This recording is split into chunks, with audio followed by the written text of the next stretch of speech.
안녕하세요. 저는 이제 막 40 중반을 넘긴 홀몸의 아줌마인데요. 다 늙은 나이에 사연 읽는 것에 빠져서 구경하다가 제 사연과 비슷한 사정을 가진 분들이 많아 보여서 저도 저만의 사연 하나를 올려보고자 시도해보게 되었어요. 제가 읽은 사연 중에서 시누이 때문에 고통받는 올케 이야기도 있었는데 저는 반대로 올케 때문에 고충을 겪은 시누이 입장이거든요. 저야 물론 이미 지난 일들이지만 저 같은 분들이 몇 분 계신 걸 보고 지금에서도 위안을 좀 받았네요. 힘들었던 그 당시 이런 사연을 접했다면 좀 더 현명한 조언들을 많이 얻을 수 있을까요? 그럼 한때 저희 식구였던 기가 막힌 올케 이야기 써내려가 보도록 하겠습니다. 저는 아주 어릴 적부터 가난에 적응된 가정에서 자란 장녀였는데요. 태어나고 보니 부모님이 속도 위반으로 어쩔 수 없이 결혼하는 바람에 저를 낳았다는 걸 알게 되었고, 부모님은 서로 전혀 준비되지 않은 상태에서 저를 키웠다고 들었어요. 물론 직접 부모님께 들은 얘기는 아니었고요. 부모님이 매일같이 싸우셨는데 그 목청들이 워낙 커서 다른 방에 있던 제게 들릴 수밖에 없는 대화들이었기 때문이었죠. 부모님 싸움을 지켜보는 건 시간이 흘러도 적응되는 일이 아니더군요. 저는 워낙 가난하게 자라서 유치원은 당연히 갈 수가 없는 사정이었어요.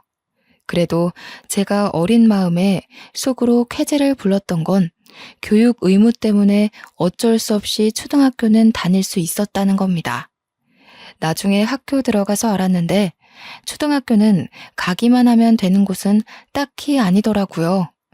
다른 친구들은 부모님이 학교 간다고 학용품이나 가방을 사줘서 서로 자랑하고 그러던데 저는 형편 때문에 새 것이라곤 아무것도 걸치고 있지 않은 아이였어요.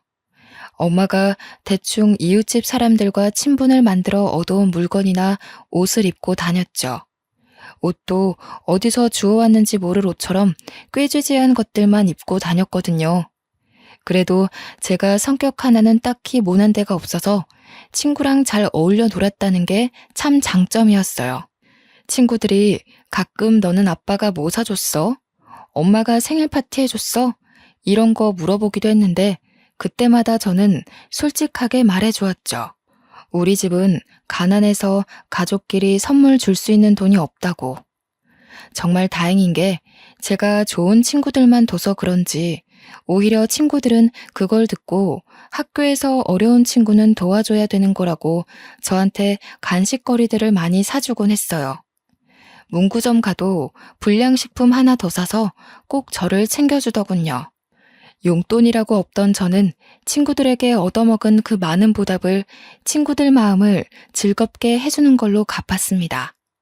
또 제가 성적이 좀 좋은 편이었는데 친구들이 공부 모르는 거 있으면 가르쳐 주기도 했거든요. 그랬더니 저 때문에 몇몇 친구들이 성적이 오르기도 했는데요. 덕분에 친구 부모님한테서 맛있는 걸 대접받은 적도 있었어요. 그렇게 제 사정에 맞추어 나름의 사회생활을 꾸려나가다 보니 초3이 되었는데 그때 아주 귀여운 남동생을 얻게 되었지 뭡니까? 아기라는 게 너무 신기하더라고요. 저는 동생이 생겼다는 사실에 너무 기뻤으나 부모님은 남동생 때문에 하루하루 싸움의 빈도가 늘어만 갔어요. 왜냐면 남동생 역시나 제가 태어나게 된 이유처럼 실수로 생겨버린 거였거든요. 아빠는 아이에 대한 일말의 애정도 없는지 엄마가 임신을 했다는 사실을 듣고 애 지우라며 생 난리만 피웠어요. 아빠 생각도 이해는 해요. 아이 하나 키우는데 돈이 얼마나 많이 드는 줄 아는데 저 하나도 벅차하시는 부모님이 남동생까지 어떻게 돈 들여서 키우겠어요. 제 옷 살 돈도 없어서 저는 매일 얻어온 옷, 입었던 옷만 몇 번을 돌려 입는 판국이고 식비도 아낄 대로 아끼는 상황이었는데 입이 하나 더 늘어난 셈이니. 그런데도 엄마는 현재의 형편보다 이미 품어버린 남동생의 존재가 더 소중했나 봅니다. 아빠한테 손찌검을 당하면서까지 남동생을 끝까지 지켜서 결국 출산을 하게 되었어요. 남동생이 세상 밖에 나올 수 있었던 건 아득바득 우겨서 지켜낸 엄마의 공이 컸죠. 저도 동생을 은근 원했기에 자식을 죽이고 싶지 않던 엄마의 마음은 100% 이해했다만 사실 걱정이 안 되는 건 아니었어요. 일단 남동생이 태어났으니 엄마는 저한테 해줬던 것처럼 또 이웃집을 돌며 고생할 게 뻔했으니까요. 조금 생각이 자랐다고 저는 같은 여자의 엄마가 고생하는 게 싫었습니다. 그래서 제가 할 수 있는 만큼 엄마를 도울 생각이었죠. 초등학교 가서 많이 사귀어 놓은 친구들한테 혹시 못 입거나 안 쓰는 물건 있으면 나한테 줄 수 있냐고 해서 얻어냈어요. 친구들은 마치 아나바다 운동이라도 하는 것처럼 자기가 쓰던 용품을 자랑하며 내게 선물로 막 주곤 했죠. 갸륵하게 여긴 선생님도 제 사정을 알고 있었는데요. 선생님들 또한 자기 아이가 쓰던 용품이나 저에게 필요할 법한 물건들을 종종 챙겨주기도 했어요. 그렇게 살림용품들을 얻어올 때마다 엄마에게 차곡차곡 갖다 바쳤습니다. 엄마는 제가 아기 때 이후로 처음 저를 안아주며 칭찬했어요. 우리 철용이가 누나 하나는 잘 뒀네. 철용이만 하던 우리 딸이 언제 이렇게 커서 엄마를 돕기도 하고 엄마한테 이런 효도할 생각도 했을까? 내 새끼 덕분에 엄마가 너무 힘이 나.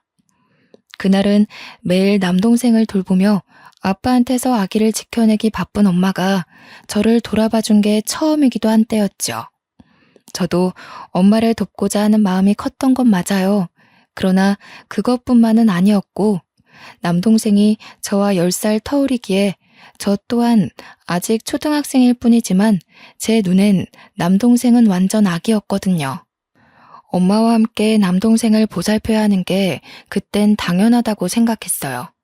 그래서 저는 그렇게 엄마 못지않은 살림을 일찍부터 깨우치고 애 키우는데 열중하며 살았어요. 친구들과 노는 횟수를 확연히 줄여가면서요. 가끔 저도 친구들과 놀고 싶었으나 엄마를 생각하면 참게 되더라고요. 매일 아빠한테 욕까지 먹는 엄마가 불쌍했거든요. 저는 엄마가 시키지 않아도 남동생을 돌봤고 그 덕분인지 엄마는 소소한 부업과 동시에 짧은 시간대에 일할 수 있는 일거리들을 하러 외출도 가능하게 되었어요. 저와 엄마는 없는 돈이라도 꼼꼼히 모으고자 열심히 노력하며 살았는데 아빠는 저와 엄마가 애쓰고 있는 줄도 모르는지 매일 술만 마시면서 퍽하면 엄마한테 싸움을 걸더군요. 남동생 태어난 지가 언젠데 아직도 남동생을 기어코 낳았냐면서 독설을 했죠. 그럴 때마다 엄마는 바깥일 때문에 지치는 것도 견디면서 밤이 되면 아빠랑 싸우는데 에너지를 또 버렸습니다. 엄마는 밤새 쉬지도 못하고 울다가 다음날 일을 하러 나가곤 했어요.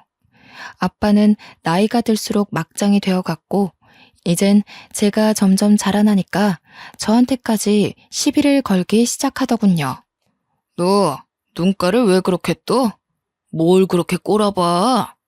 네 눈에도 이 애비가 돈도 못 벌고 맨날 술만 퍼마시니까 한심하디? 어디서 지 엄마랑 똑 닮은 눈가를 달고서 하늘 같은 아버지를 꼬라보는 거야? 아빠는 매일같이 제게 엄마의 모습을 빗대었고 네 엄마랑 너무 닮아서 얼굴 보기 싫다고 욕설을 섞어가며 고성을 질렀습니다. 저도 나이가 한두 살 먹다 보니 무서운 걸 떠나 이젠 아빠의 존재가 지긋지긋하더라고요. 정말 스트레스가 심할 때는 차라리 이 세상에서 사라져버렸으면 좋겠다는 생각도 했죠. 그렇게 아빠 노릇 한 번도 안 하면서 가장 자격만 논하던 아빠는 이 거지살이 더 이상 못하겠다면서 가출을 해버렸어요. 저는 오히려 좋았습니다. 놀랍게도 아빠가 없는 그 다음 날부터 우리 집에 평화가 찾아왔거든요. 아빠가 우리에게 생활비를 벌어다 주는 것도 아니었어서 아빠의 빈자리가 전혀 애석하지 않았어요. 엄마는 속도 없는지 가끔씩 아빠 걱정을 했지만 저는 아빠가 이대로 돌아오지 않길 바랬어요. 그렇게 며칠이 지나고 저와 엄마는 어린 남동생 때문에 살림살이를 멈출 수 없었는데요. 그 덕분에 정신없이 사느라 아빠 존재는 진작에 잊을 수 있었어요. 엄마는 하던 일을 계속했고 저는 학교 공부와 병행하여 남동생을 더 극진하게 보살폈죠. 남동생은 하루가 멀다 하고 쑥쑥 자라났는데 엄마보다 제가 옆에 있는 시간이 더 많아서 그런가 엄마보다 제 품을 더 찾더라고요. 마치 저를 엄마로 생각하고 품에 파고들기도 했어요. 철용아, 엄마 서운하시겠다.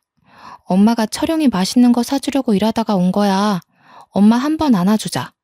엄마가 철용이 주려고 붕어빵까지 사왔다니깐. 남동생은 이렇게 겨우겨우 설득해줘야 엄마한테 한 번씩 안기곤 했어요.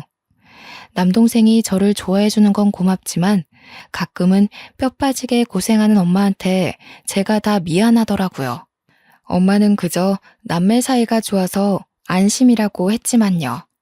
제가 기초수급자 신세로 고등학교까지 졸업을 하고 20살이 됐을 무렵 원래 몸이 안 좋았던 엄마는 그렇게 밤낮을 돈 벌면서 살아왔는데도 돈이 없어서 수술을 받지 못한 채 세상을 뜨게 되었어요. 그 와중에 남동생은 겨우 초3이었는데 그런 어린 남동생을 보듬어 안고서 며칠째 울었는지 몰라요. 엄마의 장례식은 무척 조용히 끝났습니다. 외가 쪽은 제가 태어날 때부터 없었고 친가는 아빠가 연락이 안 되니 전부 다 합을 맞춰 연락을 끊더라고요. 그렇게 남동생과 저 그리고 엄마를 가여워하신 이웃분들의 도움으로 장례를 마쳤습니다. 모든 걸 정리하고 집으로 돌아간 날 그 집안에 아빠가 있었는데요. 아빠는 웬 아줌마랑 같이 저와 남동생을 기다리고 있더군요. 그 아줌마가 아빠와 바람난 여자였다는 건 아주 뒤늦게 알았어요. 그래, 엄마 장례한다고 고생했다. 아빠가 소식을 늦게 들어서 이제 막 알았어. 다름이 아니라 너네 엄마가 사망보험금을 들고 있었는데 너희들도 자식이니 내가 마냥 모른 척 할 수만은 없더구나. 이 돈 엄마가 주는 거라 생각하고 철용이 키우는 데에 잘 사용해라. 그 당시 저는 사망보험금에 대한 지식이 전혀 없었던 사람이었어요. 아빠가 1,000만 원이 든 통장 하나를 주고 떠났는데 이웃분들의 설명을 듣고 아빠의 게임에 넘어갔다는 걸 알게 되었죠. 그래도 어쩌겠어요. 저는 저런 양아치 같은 아빠 자식으로 사느니 고아로 사는 게 나았을 정도로 아빠가 싫었는걸요. 엄마 사망보험금을 눈앞에서 도둑맞았지만 그것보다 걱정인 건 남동생이었어요. 원래 살던 집까지 아빠 명의라서 빼앗기는 바람에 제 수중에 있는 돈 1,000만 원 말고는 아무것도 없었거든요. 일단 집이 있어야 해서 부동산 알아보고 가장 저렴한 옥탑방 하나를 찾아 겨우 월세로 들어가게 되었어요. 그리고 바로 일을 해야 했습니다. 저는 대학을 안 갔기에 배운 게 없어서 어디 회사에 들어갈 엄두를 못 내었고 오후에는 피자집 알바, 밤에는 24시 국밥집 알바를 하며 돈을 벌기 시작했죠. 제가 인복이 좋은 건지 사장님들이 다 좋은 분이라 제 사정을 알고는 가끔 피자나 국밥을 챙겨줬는데 그걸 얻어서 남동생과 함께 먹었던 기억이 납니다. 저는 제게 드리는 돈 한 푼 없이 최대한 아껴서 남동생이 초중고를 무사히 마칠 수 있도록 키웠어요. 저처럼 살게 하고 싶지 않아서 대학까지도 꼭 보내주려 했는데 남동생이 고생하는 저를 생각해 대학을 포기해버리더라고요. 제가 설득해도 심지가 너무 굳건해서 결국 남동생 의견에 지고 말았죠. 남동생은 곧바로 공시 준비를 시작했고 알바를 병행했음에도 3년 만에 시청 공무원에 합격하는 노력을 보여줬어요. 덕분에 남동생이 벌어오는 급여가 우리 삶에 큰 도움이 되었고 저와 남동생은 벌어오는 돈을 함께 모아서 몇 년 후 작은 아파트로 이사 갈 수 있게 되었습니다. 누나, 나 때문에 어린 나이부터 진짜 많이 고생했어. 나 어렸지만 다 알고 있었어. 누나가 누나 삶 포기하면서까지 나한테 부모님이 되어줬다는 거. 그래서 이젠 내가 누나한테 효도하고 싶어. 누나가 뒷바라지 해준 거 보답하고 싶어서 이 집 명의는 누나 걸로 했어.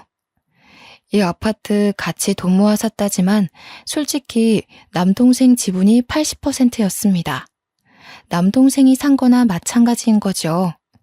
저야말로 그냥 받기 미안해서 왜 그랬냐고 했는데 제게 앞으로 힘만 돼주겠다는 남동생의 확고한 욕심에 저는 이 큰 보답을 받을 수밖에 없었어요. 기어다니면 제 품만 찾던 남동생이 언제 이렇게 커서 누나를 생각하는 어른이 되었는지 그날 너무 감격해서 한참 동생 품에서 울었답니다. 남동생이 30대 중반을 넘겼을 무렵 저한테 소개해주기 위해 결혼할 여자를 우리 집으로 데려왔는데요. 그 여자가 바로 추후에 올케가 될 사람이었죠.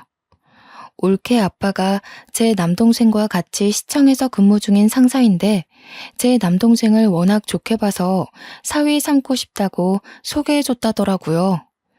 이제 막 대학을 졸업한 올케는 남동생과 나이 차이가 꽤 났어요. 올케는 말수가 적은 편인지 한참 어른인 제 앞에서 말을 잘 못하더군요. 남동생이 대신 올케의 생각을 전달하는 식의 대화를 주로 나누는 게 좀 의아했어요. 그래도 저는 남동생이 행복하게 지낼 수만 있으면 됐기에 남동생이 좋다고 하면 무조건 허락해줄 생각이었습니다. 둘은 잘 돼서 결혼까지 하게 되었고 올케 집에서 우리 동네 근처로 신혼집을 마련해준 덕에 남동생은 작은 혼수만 준비해서 신혼집에 들어갔어요. 올케는 아직 취업도 하지 않은 채로 결혼을 하긴 했지만 그때 말하길 남동생처럼 공시를 준비 중이라고 했어요. 그래서 아직은 남동생 혼자만 경제생활 중이고요. 올케는 집에서 공부만 하고 있다고 들었죠. 제가 그 당시 요구르트 일을 하고 있었는데요. 한참 요구르트 장사가 안 되고 있던지라 남동생이 정기 신청해주고 있거든요. 그래서 저는 일주일에 한 번씩 남동생 집에 요구르트 배달을 다녔어요. 한 번은 올케 공시 준비가 궁금해서 요구르트 주면서 올케한테 슬쩍 공부는 잘 되어 가냐고 물어봤는데 지금 쉬고 있는 거 안 보이세요? 안 그래도 개인적인 일 때문에 스트레스 받아 죽겠는데 형님은 사람 표정도 못 읽어요? 요즘 애들한테는 그런 꼰대 질문하면 욕먹어요. 무슨 말을 그렇게 해, 올케. 나는 그냥 올케가 학교 졸업하고 공시 준비하느라 힘들까봐 걱정돼서 공부 때문에 힘들면 살림도 어려우니까 내가 반찬이라도 좀 보내주려고 그랬지. 꼰대라니. 됐으니까 요구르트 올려두고 그냥 가세요. 지금 형님 말 상대해줄 기운 없거든요? 참, 그리고 요구르트 말인데요. 먹는 사람 없어서 냉장고에 한가득 쌓여있는데 유통기한만 자꾸 지나고 있는 상태라 이제 그만 신청 끊었으면 해요. 남편이 너무 착해서 형님한테 차마 그런 말 못하는 것 같길래 제가 대신 말씀드리는 거예요. 올케는 결혼하고 나서부터 엄청 예민하게 변해갔어요. 낯가려서 말도 잘 못하는 줄 알았던 사람으로 봤는데 예의 없게 비속꽂는 말을 얼마나 잘하는지.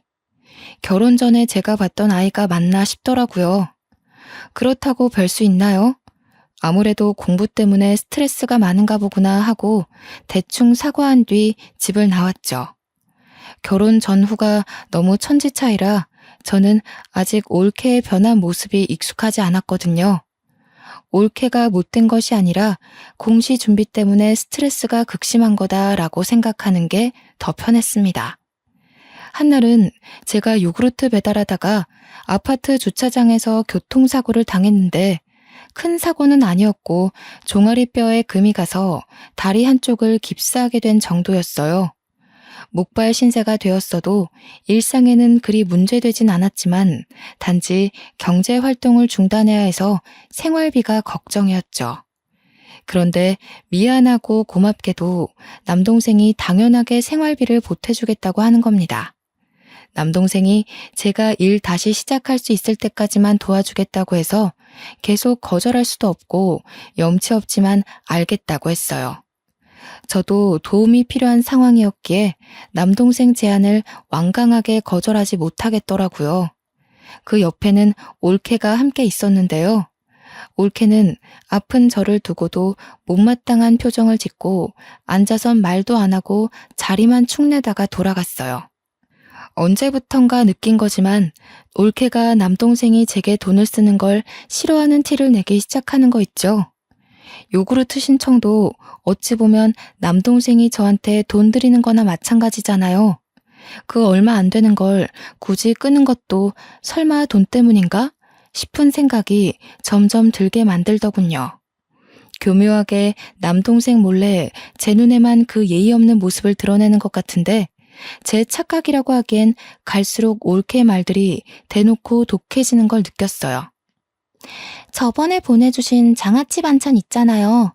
배달 과정에서 쏟아졌는지 집안까지 냄새가 엄청 번져서 냄새 빼는 데만 일주일이 걸렸어요.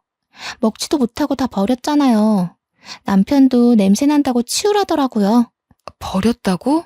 아니, 조금 쏟아져도 먹을 수는 있어. 원래 국물 없이도 먹는 장아찌야. 철용이가 그걸 얼마나 좋아하는데 그 아까운 걸 버리면 어떡하니? 차라리 나한테 바로 말하지 그랬어. 남편이 싫어했다니까요. 철용 오빠 저랑 살면서 형님이랑 지내던 생활 방식과는 많이 달라졌어요. 당연히 입맛도 그렇고요. 아무튼 그런 냄새 나는 음식은 앞으로 자제해주세요. 얼마나 버르장머리가 없던지. 하다못해 올케는 이제 남동생이 일주일에 한 번 제 집에 오는 것도 불만을 표하기 시작했는데요. 남동생이 평일에는 근무가 바쁘다 보니 유일하게 주말에 쉬는데 자꾸 제 집에 와야 하니까 임신 준비도 잘 안 되는 판이라며 남동생이 잠깐 자리를 비웠을 때 저한테 칭얼거리더군요. 어이가 없었죠. 물론 남동생이 제 다친 몸 때문에 바쁜 중에도 자주 저를 살피러 오는 게 미안하긴 했다만 이걸 남동생도 아니고 올케한테 지적받을 일은 아니라고 보거든요. 올케한테 오기 싫으면 올케는 안 와도 괜찮다고 공시 공부하는데 방해돼서 그러는 것 같은데 공부 때문이니 이해해주겠다고 했더니 글쎄 주말에 남편 없이 혼자 밥 먹는 거 싫다면서 남편이랑 오붓한 시간 보낼 날이 없다고 제 탓만 하대요. 결국 저는 내 몸 내가 알아서 챙길 수 있으니 남동생에게 그만 와도 괜찮다고 했어요. 그걸 올케도 옆에서 같이 들었고요. 올케가 굉장히 만족해 하더군요. 얼마나 기가 차던지. 물론 그럼에도 남동생은 다친 저를 지극정성으로 들여다봤어요. 가끔씩 따라오는 올케 표정이 똥 씹은 얼굴이었는데 보기 싫어 죽겠더군요. 그러던 어느 평일날이었어요. 평일에는 발길 전혀 없던 올케가 남동생 없이 혼자 제 집에 찾아온 겁니다. 연락을 한 것도 아니고 다짜고짜 찾아와서는 집안을 느릿느릿 둘러보면서 용건을 말하더군요. 이번 주말은 오빠랑 저 못 올 것 같아서 미리 말씀드리러 왔어요. 오빠가 저보고 형님 집 다니느라 고생 많다면서 이번 주말은 둘만의 여행을 떠나자네요. 그 말하려고 연락도 없이 찾아온 거니? 그런 건 전화로 해도 됐을 텐데. 굳이 오기 귀찮은 걸음까지 하면서 온 진짜 이유가 뭔데? 저도 당연히 전화로 하고 싶었죠. 아니, 자기 남동생한테 평소에 얼마나 세뇌를 시킨 거래? 남편이 형님한테 꼼짝 못하고 사는 게 말이 안 돼서 말이죠. 보통 남매 사이가 이렇진 않거든요. 남편이란 사람이 한 입을 덮고 사는 아내 말보다 형님 말에 더 충성하는 게 너무 화가 나잖아요. 물론 이해 못하는 건 아니에요. 남편 말로는 형님이 엄마처럼 남편을 다 키웠다고 하던데. 근데 말이에요. 그래서 이 아파트 선물로 받은 거 아닌가요? 그걸로 모자라. 지금 병원비도 남편이 내주고 있고 용돈도 주는 거면 솔직히 너무 양심 없다고 생각하는데요. 아무리 남동생이라 해도 이젠 가정에 있는 남자잖아요. 올케는 저를 대놓고 비꼬면서 빙빙 돌려 독설을 하는데 결국 요점은 지금 제가 받고 있는 용돈마저 알아서 끊으라는 얘기로 들렸어요. 더는 올케와 대화하고 싶지 않았고 올케와 단 둘이 한 공간에 있는 게 스트레스로 다가와서 빨리 보내고 싶었어요. 그래서 결국 또 올케가 원하는 대로 알겠다고 해버렸네요. 남동생한테 전화해서 용돈 주지 말라고 하겠다고 그걸 원하냐고 하니 올케는 목적을 달성했는지 저보고 몸조리 잘하라고 하며 빠르게 집에서 나가더라고요. 저는 올케가 나가고 한참이나 거실 소파에 앉아서 분노로 쿵쾅거리는 심장을 다독였죠. 그렇게 시간이 흐르고 저는 깁스를 풀고 건강을 회복하여 다시 요구르트 일을 하게 되었어요. 요구르트 업체에 정말 참하고 착한 아가씨가 있는데 저를 제 엄마처럼 잘 챙겨줬거든요. 그 인정이 좋아서 요구르트 일에 더 애정이 있었던 것 같네요. 한날은 요구르트 배달을 하며 다니다가 아파트 근처에서 올케를 보게 되었는데 순간 올케가 아닌 줄 알았습니다.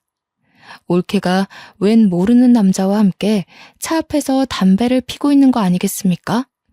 여태 올케를 여러 번 봐왔지만 올케가 흡연자라는 사실을 전혀 몰랐거든요. 남동생이 말해준 적도 없었어요. 생경한 올케 모습에 너무 놀라서 요구르트 전동차를 갓길에 세우고 올케에게 뛰어갔습니다. 제가 다가오는 줄 몰랐던 올케는 계속 외간 남자랑 대화 중이었는데 듣다 보니까 제 남동생 흉을 보며 히히덕거리고 있는 거 아니겠어요? 심지어 제 용돈을 끊어서 자기한테 돌렸는지 그 돈을 자랑하며 이번에 뭘 샀다, 다음에 뭘 사네 마네 하면서 명품 얘기를 하고 있더군요. 올케 꼴을 보니 올케 몸에 치장된 것도 온통 비싸 보이는 것들 투성이었어요. 그 모습을 보는데 또 심장이 두근거리기 시작하는 겁니다. 올케, 여기서 뭐 하는 거야? 이 사람은 또 누구고? 그리고 올케 담배도 폈어? 여태 그런 말 없었잖아. 철용이도 이 사실 알아? 아니, 공시 공부하고 있어야 할 사람이 지금 밖에서 뭐 하고 있는 거야? 저는 그저 남동생 생각에 바로 그 자리에서 올케에게 모든 걸 캐물어야만 했습니다. 올케 모습은 더 이상 제가 용납하기엔 적정선을 넘었으니까요. 그러나 저와 달리 올케는 당황하지도 않더군요. 오히려 남동생한테 일러 바칠 거냐며 뻔뻔하게 나오는데 그런 와중에도 건방지게 담배를 계속 피대요. 그래도 엄연히 제가 훨씬 어른이고 시댁 사람인데 어떻게 이럴 수가 있나 싶었어요. 잘 생각해봐요, 형님. 이혼하면 철용 오빠가 더 손해예요. 모르죠? 우리 남편이 저한테 얼마나 푹 빠져있는지. 제 일 끼어들 시간에 형님 앞날이나 걱정하셔야 할걸요? 철용 오빠가 언제까지 형님 뒤를 봐줄 것 같아요? 형님 나이 들면 늙고 병들어서 들어가는 돈이 많을 텐데 그것도 나중에 다 우리 남편한테 해달라고 할 생각이에요? 아마 더는 그렇게 안 될걸요? 그 전에 이미 철용 오빠는 제 말에 끔뻑 죽는 아내 껌딱지가 돼 있을 테니깐. 공시 준비 포기할 거라고 했더니 남편이 그러더라고요. 자기가 더 열심히 벌면 되니까 쉬엄쉬엄 지내라고. 이게 무슨 뜻이겠어요? 이미 저를 어화둥둥하기 시작했다는 거 아니겠어요?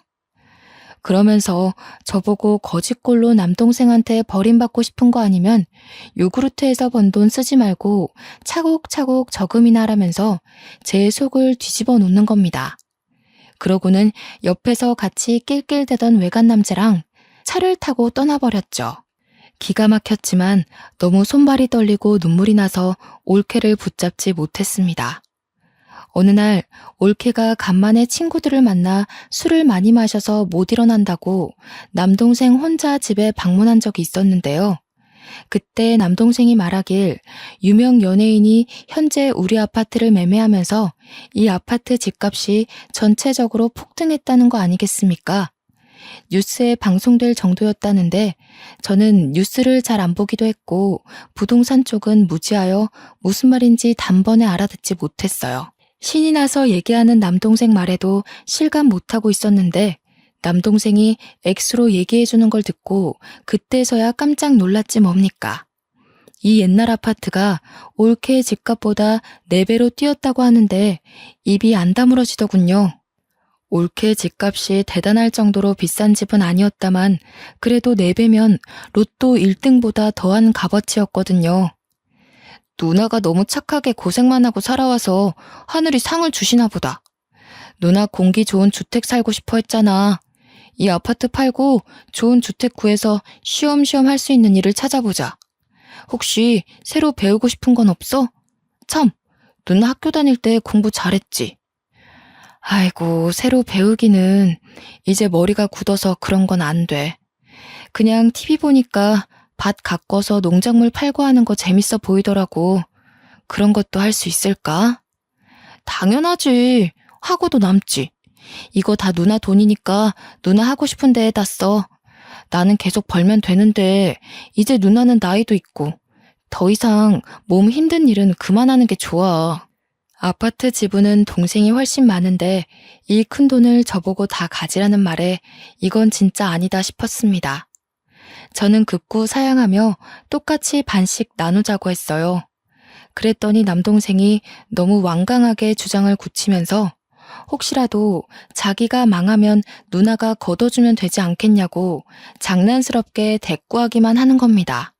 하는 수 없이 남동생이 시키는 대로 하겠지만 이 많은 돈을 언제 다 쓴단 말인가요? 당연히 남은 돈 묵혔다가 훗날 남동생이 도움을 필요할 때 주기로 몰래 마음먹고 상황을 넘겼죠.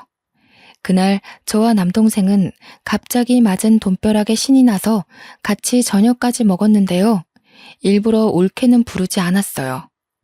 뒤늦게 뉴스를 통해 모든 사실을 알게 된 올케는 남동생한테서 확실히 확인한 뒤 또 평일날 무례하게 찾아왔습니다.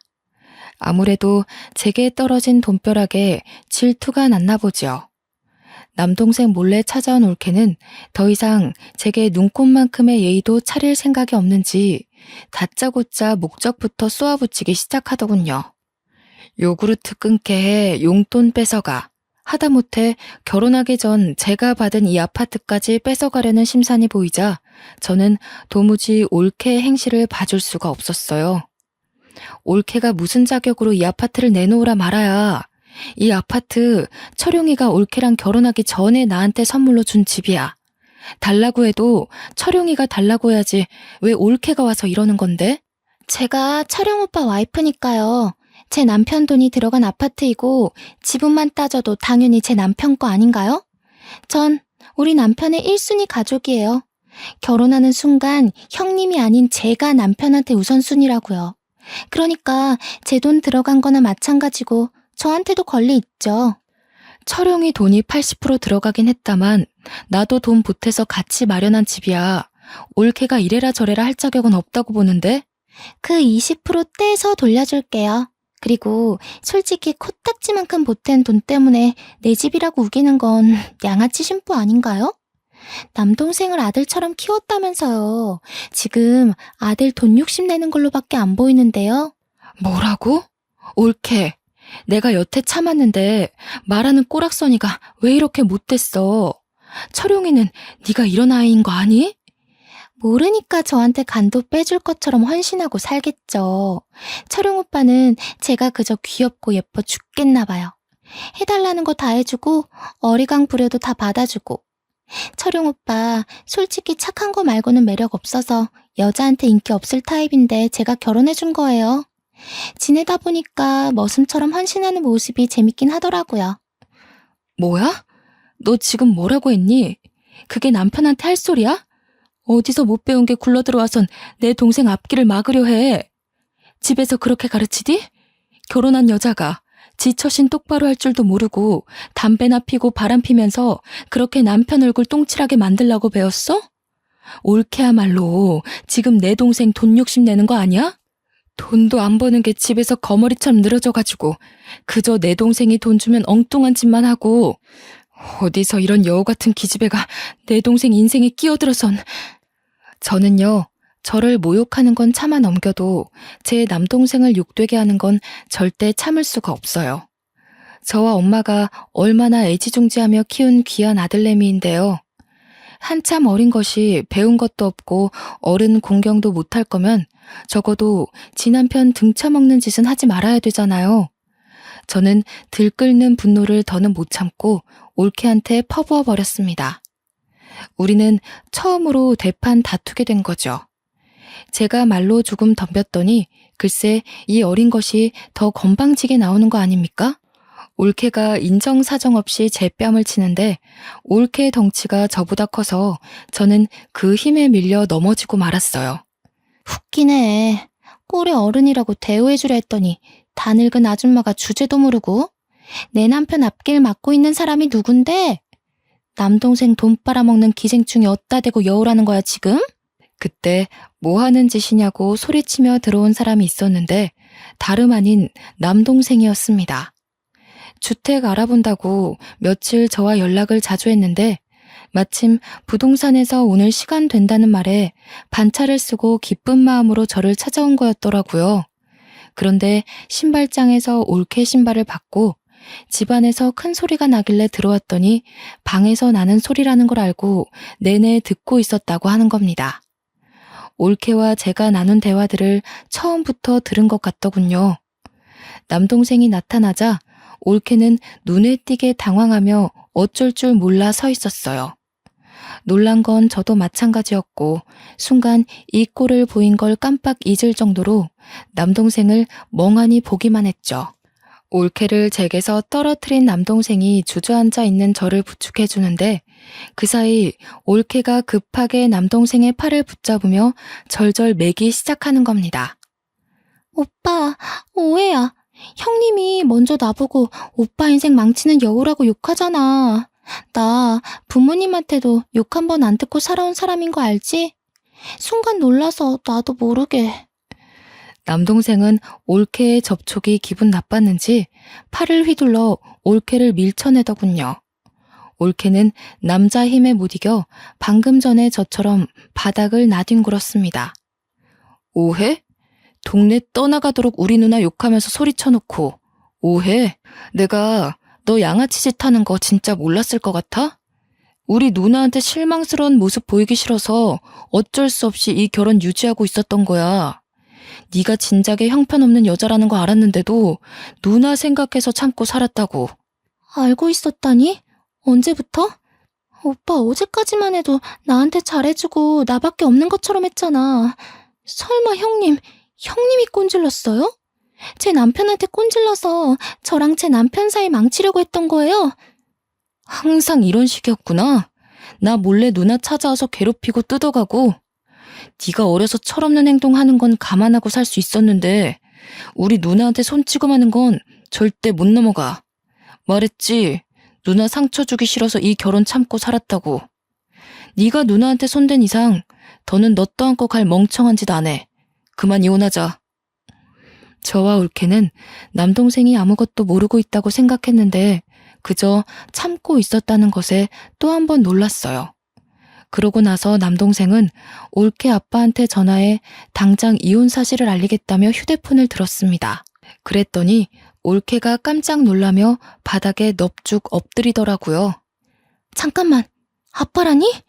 아빠한테는 안 돼. 그럼 나 진짜 죽어. 오빠, 내가 잘못했어. 그러지 마. 이혼하면 나 집에서 쫓겨날지도 몰라. 제발 오빠, 나 좀 살려줘. 다시 이런 일 없도록 할게. 형님한테도 다 사과할게. 올케가 남동생을 붙잡고 사정하며 빌기 시작하는데 너무 비굴해서 보고만 있는데도 제가 다 수치스럽더군요. 듣자 하니 사돈 어른은 엄청 바람직한 사람인데 결혼하기 전에 한번 올케의 양아치짓 해결해서 넘어가 준 적이 있었다고 하네요. 대신 한 번 더 망나니 짓 하면 호적에서 판다고 했다는데 그 말이 허풍은 아닌가 봅니다. 울고불고 하는 올케가 체면까지 구기면서 바닥을 기는 것 보면요. 남동생은 올케 집안 사정을 이미 잘 알고 있더라고요. 그래서 일부러 사돈 어른을 언급하며 협박했던 거라대요. 그럼 이혼 서류 도장 찍겠다고 약속해. 잠자코 이혼 진행하면 나도 장인어른께 성격 차이 때문에 이혼한다고 둘러댈 테니까. 이혼은 진짜 안 돼. 솔직히 형님한테 손찌검한 건 잘못했지만 나 틀린 말 한 건 아니야. 이 집 오빠 지분이 훨씬 많다고 했잖아. 나도 오빠 아내로서 이 집에 논할 자격 있는 거 아니야? 그래서 형님이랑 대화하려고 찾아온 거였다고. 형님이 먼저 감정적으로만 안 나왔어도 손 나가는 일은... 오빠, 다시 생각해봐. 우리 좋았잖아. 오빠 나 많이 좋아했잖아. 옆에서 듣는데 올케가 진짜 못 배워먹은 게 맞나 봐요. 이혼 얘기가 오가는 상황에 아직도 아파트 가지고 물고 늘어지고 싶을까요? 저 머리로 대학은 어찌 나왔는지 모르겠네요. 빡친 남동생은 결국 바로 올케 아빠한테 전화해버렸어요. 자신의 멍청한 판단력 때문에 올케는 아빠한테 불려갔고요. 그렇게 남동생 부부는 이혼을 하게 되었습니다. 올케가 이혼을 인정하지 않아서 일이 복잡해질 거라 생각했는데 다행히 올케 아빠가 우리 남매를 찾아와 사과하더라고요. 딸 정신머리를 고쳤다고 생각했는데 역시 사람은 고쳐 쓰는 거 아닌가 보다면서 자기 딸 때문에 남동생 인생 어지럽혀서 미안하다고 진심으로 용서를 구하시는데 저와 남동생은 그 진정성에 바로 받아줄 수밖에 없었죠. 장인어른의 올바른 판단 덕분에 남동생은 무난하게 합의 이혼으로 갈 수 있었습니다. 올케는 호적에 파인 건 아니지만 반성하라는 의미로 정신 차릴 때까지 방문 잠그고 외출도 못하게 막고 있다는 소식을 들었네요. 이혼이 있고 며칠 후 저와 남동생은 아파트를 정리하고 주택 좋은 데를 구해서 이사를 했답니다.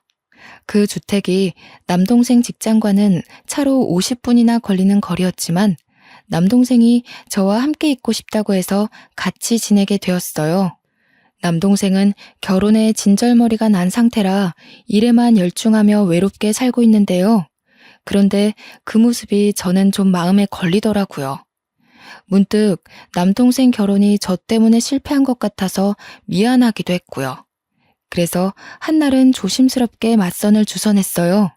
제가 요구르트를 다닐 때 업체에서 되게 저를 잘 챙겨주던 아가씨가 있었다고 했잖아요.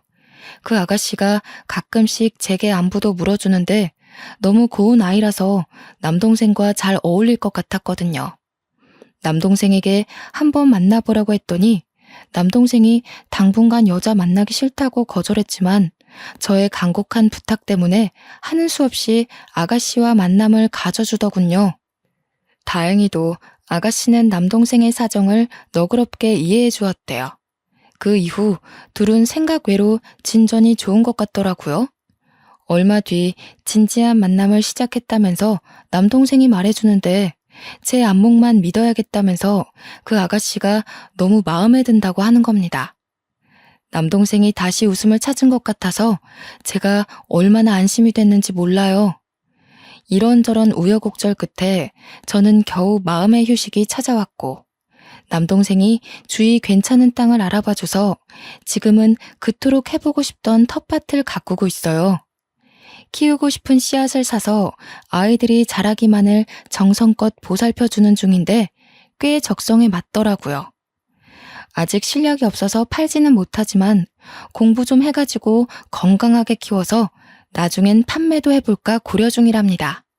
저는 개인적으로 이 행복한 전원 생활을 누리기까지 너무 험난한 길을 걸어왔다고 생각했는데요. 좀 더 나이 들고 여유만 가득한 시기에 다시 과거를 돌아보니 가난한 가정에서 태어난 것 치곤 제가 꽤 성공한 삶을 살고 있더라고요. 남동생 말대로 고생한 저를 위해 하늘에서 보상을 준 게 맞는 걸까요? 가끔은 제가 이렇게 두 다리 뻗고 속 편하게 지내도 되나 싶기도 해요. 그럴 때마다 남동생이랑 예비 옳게 될 아이가 저에게 충분히 그럴 자격이 있다고 다독여 주거든요. 여기서 더 걱정하는 것도 미련한 짓이겠죠? 이제 아무 생각 않고 남은 생 제대로 즐겨보렵니다. 지금까지 제 사연이 공감되는 분들 좀 계셨을지 모르겠네요.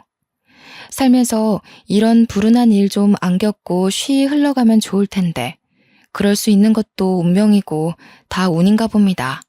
그래도 시기가 언제든 행운 없이 마치는 인생은 없는 듯해요. 사연들만 보아도 대부분 무사히 해결되고 저처럼 잘 지내고 있는 분들 많던걸요. 그러니까 우리 모두 내일이라도 당장 마주할지 모를 행운을 꼭 포기하지 말고 나쁜 유혹에 흔들리지 말고 그렇게 으쌰으쌰 힘내면서 살아가도록 합시다. 친구들한테 속풀이하는 것 같아서 사연 쓰는 내내 즐거웠네요. 읽어주셔서 고맙습니다.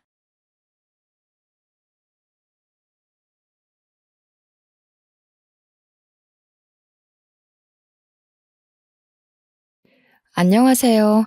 저는 연하 남편과 결혼했다가 대차게 바람맞은 40대 주부이자 이혼녀입니다. 나름 사람 보는 눈이 없다는 소리는 안 듣고 살아왔는데 어떡하다 이렇게 고약한 사람들과 엮이게 되었는지 모르겠네요. 결혼 전에는 미디어를 보며 모진 시집살이를 겪는 며느리 사연들을 봤을 때 솔직히 답답하고 이해하지 못했어요. 왜 바보처럼 당하고만 있을까? 왜 아무한테 말도 못하고 혼자서 참기만 하지?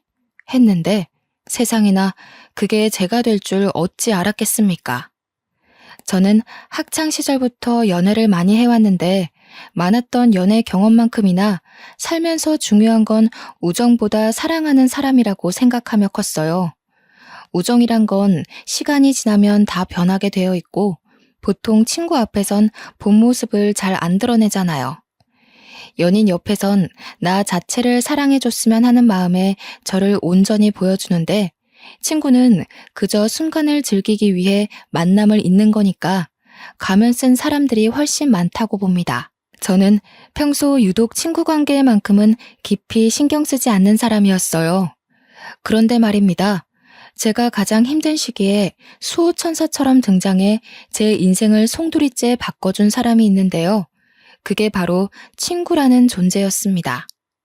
인생이 완전히 밑바닥을 쳤을 때 제 손을 잡아준 사람이 사랑하는 사람이 아닌 바로 친구였다는 거죠. 서사가 너무 길었네요.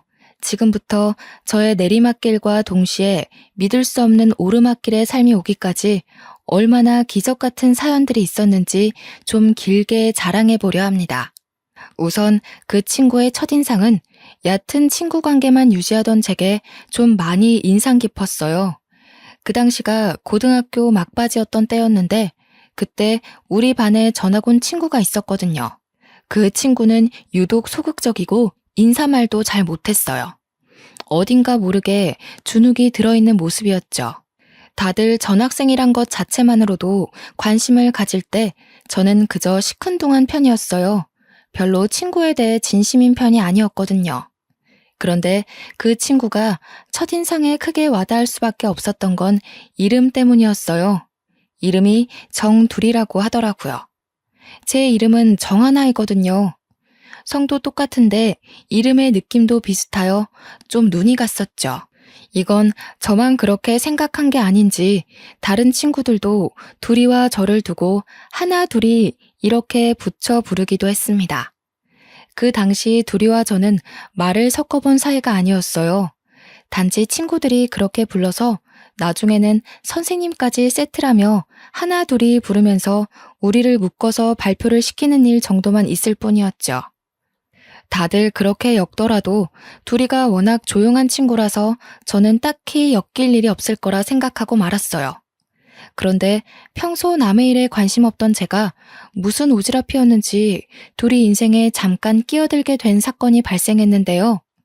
둘이는 워낙 소심한 탓에 친구들에게 괴롭힘을 좀 당했는데 원래 왕따 같은 게 없던 우리 반에 그런 불편한 일이 생기니 제 마음이 좀 편치 않더라고요.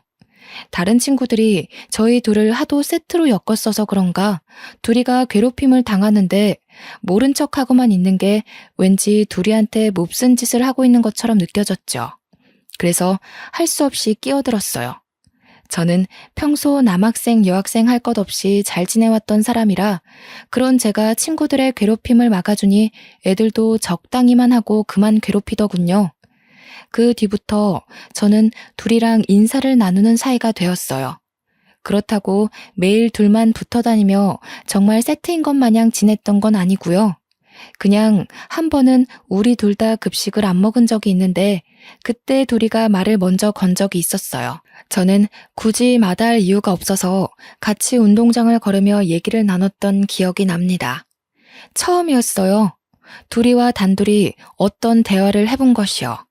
이런저런 얘기를 나누는데 그래도 서로 사이에 어색한 점이 남아있어서 일반 친구들끼리 할 대화 주제는 딱히 나눌 게 없더라고요. 어디 사냐, 공부 잘했냐 이런 것만 묻다가 사람 사이에 안 친하면 얘기할 법한 공식 주제 있잖아요. 서로의 꿈 얘기 말이에요. 커서 뭐가 되고 싶냐는 말이 솔직히 대화의 절반 이상이었다는지요. 그때 저는 둘이의 존재가 더 머릿속에 깊이 새겨진 날이었어요. 저는 꿈이 딱히 없어서 남들 하는 소리인 취집 잘하는 거였는데 둘이의 꿈이 요리사라고 하는 겁니다.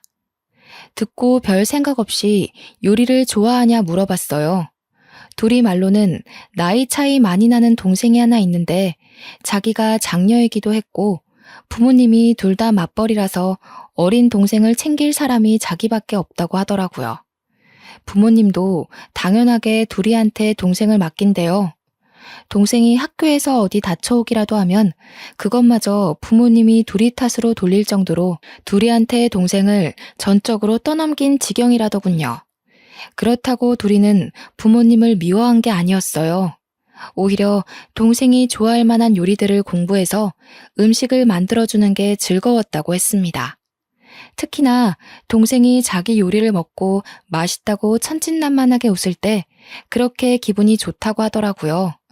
그러면서 하는 말이 세계적인 요리사까진 아니더라도 사람들이 자기 요리를 먹고 동생처럼 만족감에 즐거워한다면 그게 너무 좋을 것 같다고 했어요. 요리사가 되고 싶다는 것까진 별 생각 없이 들었는데 그 이유가 너무 진실되고 따뜻해서 저는 그때부터 둘이를 다시 보게 되었어요. 저절로 그런 둘이의 꿈을 응원해주고 싶은 마음이 들더라고요. 한편으론 한 번도 느껴본 적 없는 부러움이 있었어요.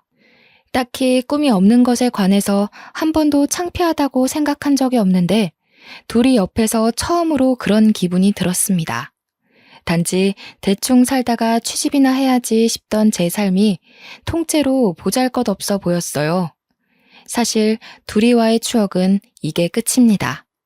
그 뒤로도 근근히 연락을 하거나 대화하는 날이 있었지만 공부 때문에 거의 인사만 나누다가 졸업을 했죠.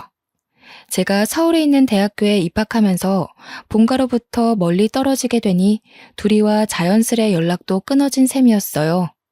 저는 무난하게 대학교를 졸업하고 굳이 대학 전공이 필요 없는 평범한 회사원으로 지냈어요. 그러면서 직장 동료의 추천으로 취미로 해볼까 싶어서 공방에 가서 실뜨개를 배우기 시작했었죠. 그때 그 공방에서 운명처럼 남편을 만나게 되었습니다.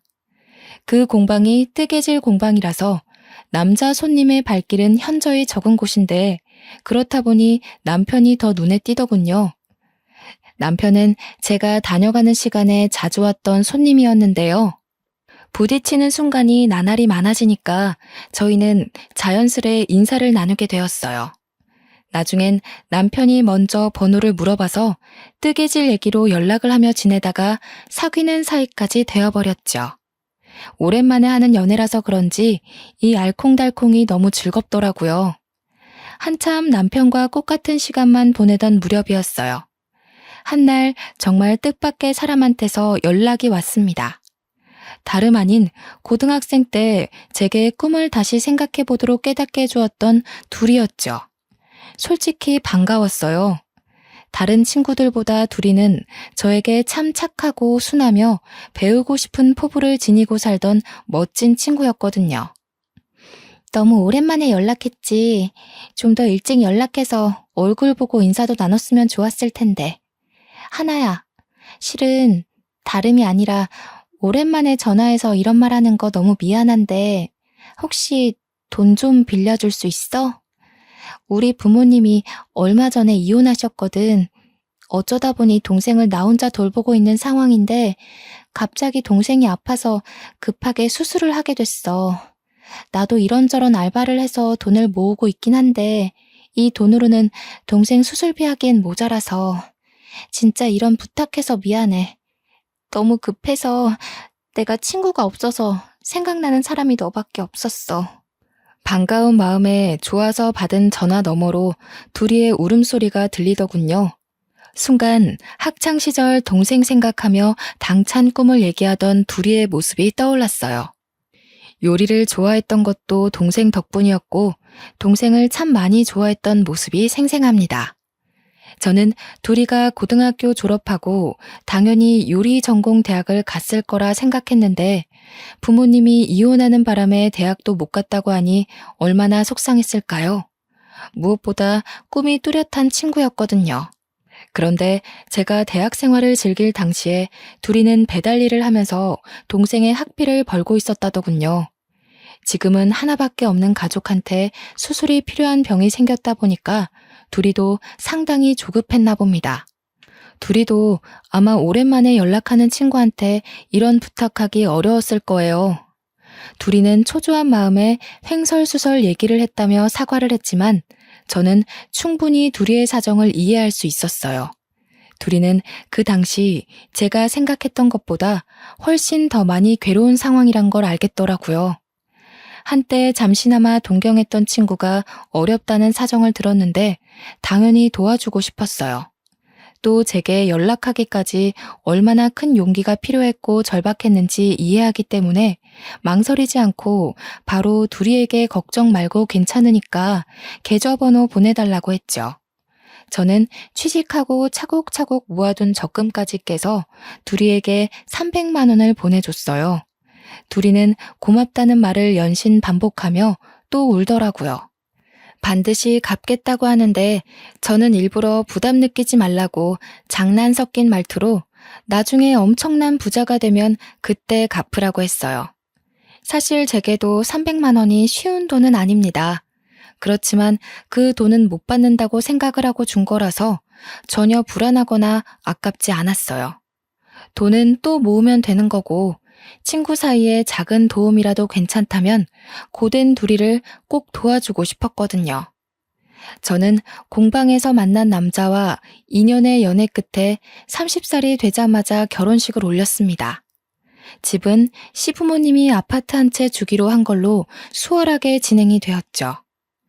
남편과 연애 시절 데이트하면서 남편이 평소에도 번듯하고 유도리 있는 경제관념을 보여준 덕에 집안이 넉넉한 살림이란 걸 예측은 했다만 시댁에서 아파트 한 채를 쉽게 선물해준다고 하니 역시 돈이 좀 있는 집안이구나 싶더군요. 결혼하고 혼인신고를 마치기까지 저와 남편은 그 흔한 예비부부의 다툼 같은 것도 없었습니다.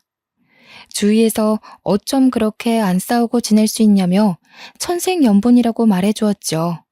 저는 이게 다 남편 덕분이라고 생각했어요.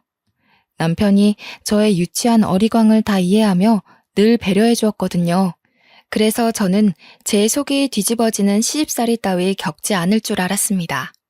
남들도 우리 보고 몇 안 나오는 인꼬 부부라고 부러워했고 시댁 보고 인심이 좋다고 칭찬을 많이 해주었으니까요. 와, 그런데 이게 웬 말입니까? 남들이야 남편과 잠깐 인사해본 게 다이고 시댁 얘기는 저를 통해 들은 게 전부이니 좋게 볼 수밖에 없었겠지만 그들과 이미 식구처럼 마주하던 제가 그 집 사람들의 본 모습을 몰라봤다는 게 지금 생각해도 제 스스로가 머저리 같고 분통이 터집니다. 사람들이 인심 좋다며 칭찬했던 시어머니는 알고 보니 제가 본 사람 중에 제일 꽉 막히고 깐깐한 사람이었고요. 제가 하는 말이라면 끔뻑 죽던 남편은 결혼하고 나니 엄마 말에 끔뻑 죽는 마마보이였더라고요. 결혼하고 한 달 정도 지나니 다들 본색들이 드러나기 시작하는데 며칠간은 어처구니가 없어서 말을 잃고 살 정도였어요.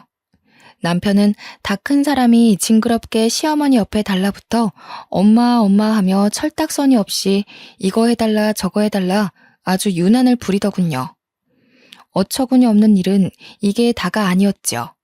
심지어 시어머니가 저보고 결혼하자마자 여자가 무슨 돈을 버냐면서 여자가 남편보다 돈을 더 벌면 집안이 망한다고 직장을 그만두라고 하는 거 아니겠습니까?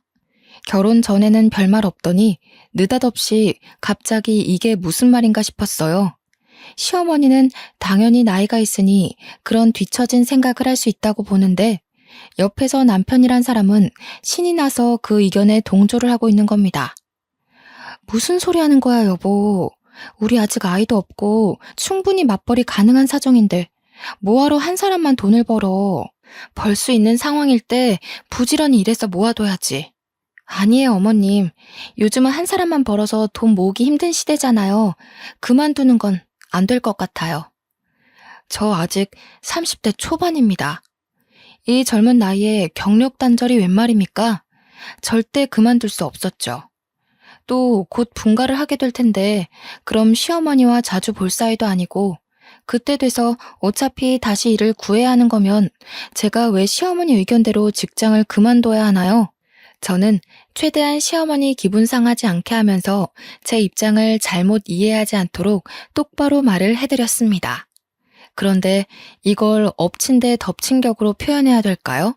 일 그만둘 수 없다고 시어머니한테 떵떵거리며 의사를 전달했었는데 제가 하필 이 시기에 임신을 해버린 겁니다. 아직 분가를 하지도 않아 시댁에 몸을 담고 있는 하필 이때 말이죠.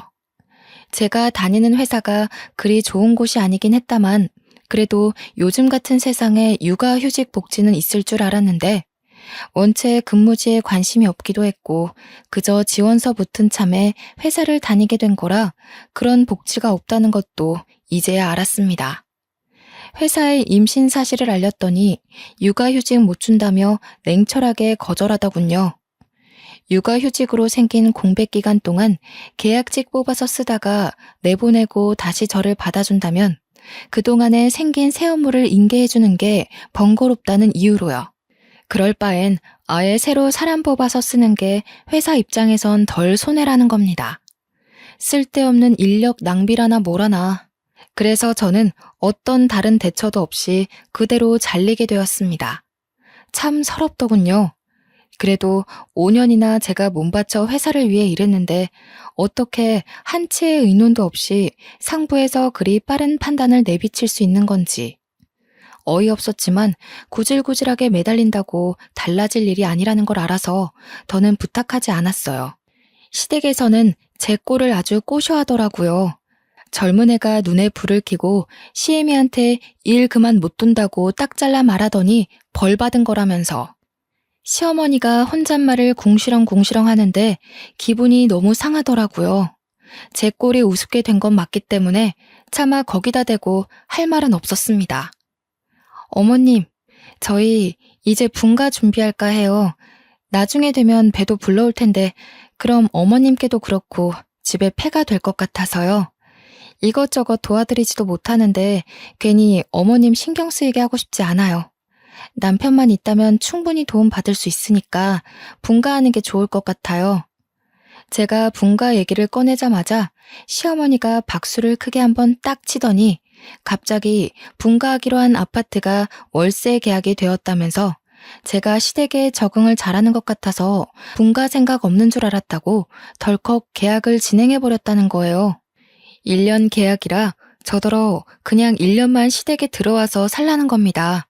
그리고는 한다는 말이 생각지도 못한 스트레스를 주더군요. 요즘 젊은 사람들은 뭘 제대로 못하더라. 나 때는 그렇게 시집 오면 시애미한테 아주 혼쭐이 났어. 지금이야 세탁기도 있고 식기세척기도 있고 밥도 배달해 먹고 하니까 살기 편해졌지.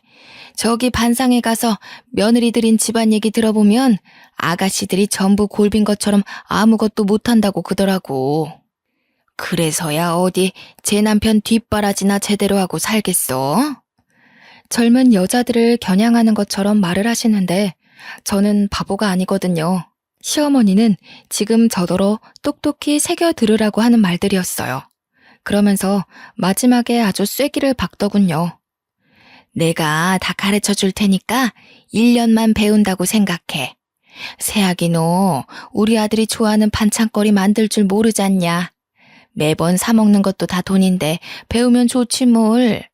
다른 시댁에서는 살림 못하면 잔소리만 하지 나처럼 어디 가르쳐 주려고 하는 줄 알아? 결혼 전에는 자기는 고나리지라는 시애미들 보면 이해 안 간다고 했던 분 맞는지 모르겠더라고요. 사람이 어쩜 이렇게 돌변할 수가 있는 건지. 심지어 제 속을 더 뒤집어 놓은 건 못 모르고 지엄마 얘기를 거들고 있는 남편이었어요. 남편은 시어머니 말이 맞다면서 자기 회사 동료 얘기만 들어봐도 시어머니들이 며느리 살림 지적만 하지 손수 가르쳐 주겠다고 나서진 않는다고 하면서 저보고 복 받은 줄 알라고 하는데 와, 뒤통수를 때려주고 싶더군요. 이건 제가 고집해봤자 얘기만 길어질 뿐 어차피 분가하기로 한 아파트가 계약 들어가는 바람에 집도 없으니 시댁에 있을 수밖에 없는 입장 아닙니까? 그냥 제가 포기하는 편이 빠르다 생각했죠. 그래도 시어머니가 그 아파트 월세로 받는 금액은 원래 우리 남편 주기로 한 아파트이기 때문에 우리 남편 통장에다가 입금해 주겠다고 하더라고요. 일말의 양심은 있었나 봅니다. 그러니 집도 없는 제가 일단 한 발 물러나야지 어쩌겠습니까? 그래, 알겠다고 했고 그렇게 저의 본격적인 시월드가 시작되었습니다. 결혼 후 돌변하는 걸 보고 이미 시집살이를 예상은 했다만 시어머니는 제가 배가 불러오든 말든 집안일의 강도를 높여가기만 했어요. 저는 임산부의 몸으로 시어머니가 시키는 대로 집안일을 하고 장도 보러 나가고 오랜 시간 서서 식사까지 준비하며 지내게 되었습니다. 그런데요, 원래 1년이면 끝나기로 한 아파트 계약이 2년이 되고 3년이 되고 자꾸 늘어나는 겁니다. 살던 사람이 2달 전 연락 와서 재계약하겠다고 하는 바람에 1년 연장되고 또 다른 세입자가 빨리 구해지는 바람에 이번에도 1년을 더 기다려야 하고 이런 식으로 자꾸 늘어나는 게 아니겠어요? 그 사이에 저는 출산까지 하게 되었습니다. 그래도 분가는 여전히 진행이 안 되었죠. 해도 해도 너무하다 싶더라고요. 그 아파트 애초부터 저희 혼수로 준 선물이라면 세입자를 받으면 안 되는 거 아닌가요? 물론 그때는 말하지 못했던 게 한이지만 1년 정도면 100번 용서해서 그냥 내가 참고 말지 하고 넘길 수 있었어요. 그런데 3년이 넘어가고 있는 건 좀 아니잖아요. 그 아파트 들어가는 게 이렇게 힘들 거면 그냥 다른 집값 싼 곳이라도 먼저 구해서 분가했을 거라고요. 여보, 우리 아파트 작은 평수라도 알아보고 그만 분가하자. 애도 커갈 건데 계속 여기서 살 수는 없잖아. 우리도 우리 살림 꾸려나가야지. 애가 이제 막 걷기 시작해서 여러모로 신경 써야 될 게 많은데 어머님 부름에 계속 자리를 비우게 되는 것도 버겁고 어머님이 애 봐주는 게 영 서툴러서 얼마 전엔 애 목욕시키시다가 목욕물에 빠뜨리셨다니까. 내가 얼마나 놀랐는지. 너 말 희한하게 한다. 우리 엄마가 설마 손녀 잘못되라고 그랬겠어? 엄마도 나이가 있으니까 실수할 수 있는 거잖아. 그리고 네가 애한테 신경 못 쓰는 걸 왜 우리 엄마 탓을 해? 무슨 누가 들으면 우리 엄마가 너 엄청 구워 삶는 줄 알고 오해하겠어. 제가 정말 얼마나 오죽했으면 시어머니 얘기까지 하면서 남편에게 도와달라 청을 했을까요? 그런데 이 마마보이 남편은 제 말의 요점을 꿰뚫지 못하고 그저 지 엄마 탓을 하고 있는 그 태도만 콕 집어서 지적하더라고요. 저는 애가 한참 울 시기라 잠도 못 자서 가만히 서 있는 것만으로도 머리가 아픈데 남편에게 너무 서운해서 결국 양보 못하고 몇 마디 더 얹었더니 밖으로 소리가 새어나갔나 봅니다. 시어머니께서 노크도 없이 저희 방 문을 열고 들어오더군요. 다 늦은 밤에 무슨 소란들이니? 그리고 세아가, 너는 아직도 분가 소리야? 네가 아무것도 할 줄 모르는데 분가에서 둘이 뭐 해먹고 살려고 자꾸 집을 나간다는 거니? 이 집이 이렇게 넓어서 니들 둘 방을 내줘도 한참 남는 평수잖아. 특히 애가 다니기에 위험한 것도 없고 좋지 않아? 앞으로 애는 더 빨리 클 텐데 넓은 집에 있는 게 여러모로 편하지. 그리고 그 아파트 계약 끝나면 어차피 분가하게 될 건데 뜬금없이 다른 집을 알아보는 건 무슨 모자란 생각이니? 어머님, 정말 이런 말씀 안 드리려고 했는데요. 그 아파트 저희 줄 생각은 있는 거예요? 계속 세입자를 받아주신다는 거는 애초에 저희 줄 생각이 없으셔서 계속 계약받았던 거 아닌가요? 저는 이제요, 그 아파트가 정말 있기는 한 건지도 모르겠어요. 도대체 어디에 있는 어떤 아파트예요? 집세가 아쉬워서 이러시는 거면 차라리 저희가 그 집 계약하고 월세 내면서 살게요. 얘기하다 보니 그동안 빡쳤던 서러움이 물밀듯 쏟아지더라고요. 말하고도 후회는 안 했어요. 이참에 그 아파트 얼굴이나 보자는 심산도 있었거든요. 도대체 얼마나 잘난 아파트길래 결혼 전에 그리 자랑을 했고 저를 이만큼이나 참게 만들었는지 확인이라도 하고 싶었어요. 그런데 남편도 어이없는 게 옆에서 시어머니를 또 거들면서 월세가 뭔 말이냐고 돈 아깝다는 겁니다. 시어머니 말대로 여기서 지내면 집세도 안 내고 따로 사는 것보다 돈도 수월하게 모을 수 있는데 아이가 커가면 그렇잖아도 돈이 많이 들지 않냐면서 그런 거 생각하면 한 푼이라도 아끼는 게 좋지 않냐고 하네요. 정말 아이를 생각하는 거라면 시어머니 손에서 굴려지는 아이 엄마인 저를 거들고 구경만 하면 안 될 일이지요. 다 필요 없고 저는 당장 그 아파트 이름이랑 동호수 전부 알려달라고 했어요. 그러니 남편과 시어머니가 망설이면서 눈치를 보더라고요. 너는 어쩜 이렇게 생각이 짧니? 내가 정말 사람을 한참 잘못 봤지. 참한 며느리 들어온다고 아파트 한 채 선물을 그냥 떡하니 해줬더니 그게 의심스러워서 아파트 보여달라고 시애미를 겁박해? 아유, 내 팔자야. 어디 가서 쪽팔려서 말도 못하겠네. 며느리한테 잡혀 사느라 기 한 번 못 펴고 산다고. 그러거나 말거나 저는 계속 요구했습니다. 그랬더니 결국 시어머니가 휴대폰을 가지고 오면서 제게 그 아파트 정보를 내놓더군요. 눈으로 보니까 속 시원하냐고 시어머니가 떵떵거리는데 저는 그저 아파트 정보만 기억하기 바빴어요. 그리고는 시어머니와 남편 둘이 방을 나서버리더군요. 둘이서 뭐라고 수군대는 것 같았는데 관심 없었어요.